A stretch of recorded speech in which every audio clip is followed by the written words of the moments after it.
Сәлеметсіңдер ме балалар? Бүгін сендерге ұртоқпақ атты ертегіні оқып беремін. Ыңғайланып отырыңдар, өте қызық болады. Ал бастаймыз. Бұрынғы өткен заманда бір шал мен кемпір болыпты. Шал мен кемпір малдары жоқ кедей болғандықтан тұзақ құрып күнін көреді екен. Бір күні шал құрған тұзағын келіп қараса, бір қаз түсіпті. Шал қазды тұзақтан босатып алып, бауыздайын десе, қаз шалға былай депті: «Мені сен босат, менен не сұрасаң, соны бір жылдан кейін ал», дейді.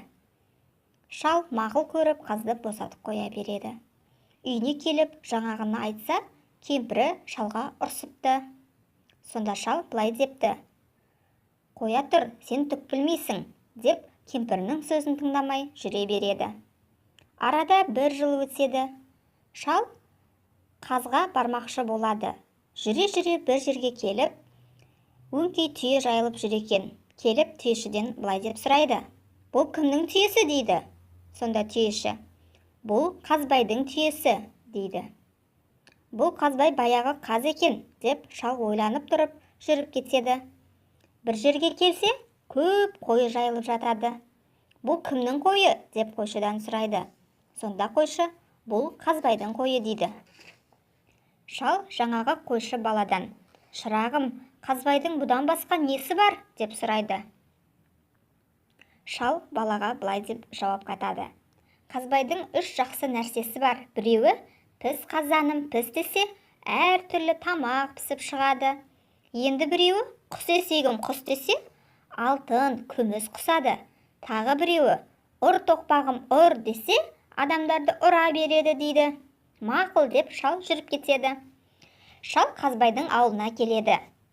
Қазбай шалды күтіп алады. Шал Қазбайдан піс қазанын сұрайды.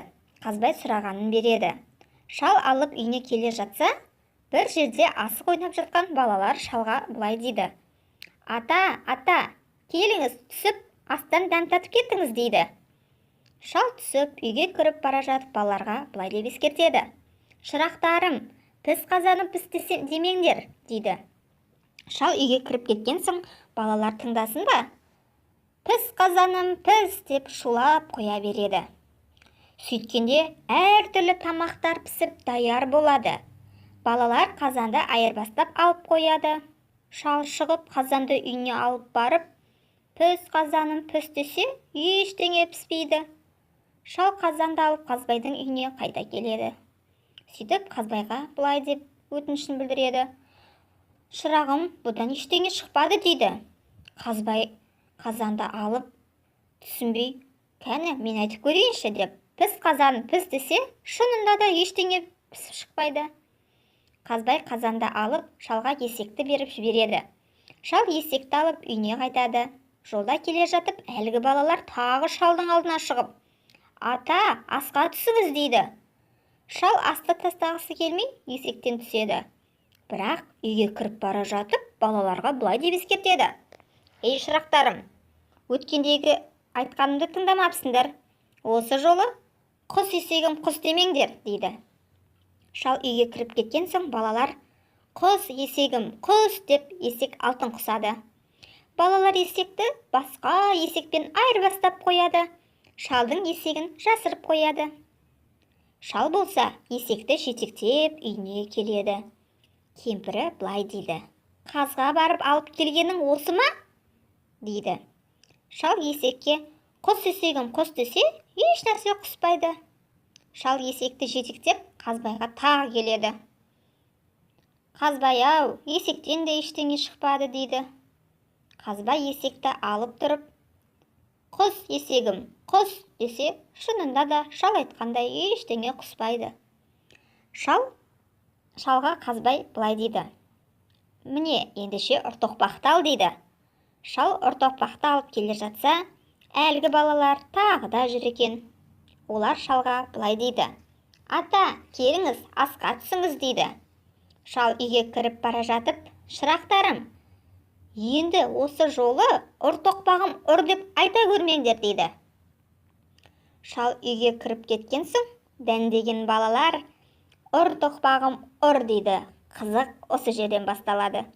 Тоқпақ балалардың әрқайсысын ұра жөнеледі. Ұрып жүр.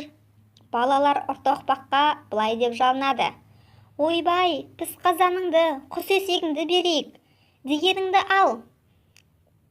Дегеніңді ал, тоқтат, деп балалар жалына бастайды. Сол кезде шал келіп, әп балам, бәлем, түстіңдер ме? Піс қазанды, құс есекті бересіңдер ме? дейді. Сонда жылап жүрген балалар, мақұл, әкеліп береміз, дейді. Шал тоқпақты қойғызады. Балалар піс қазанды, құс есекті шалға қайтарып береді.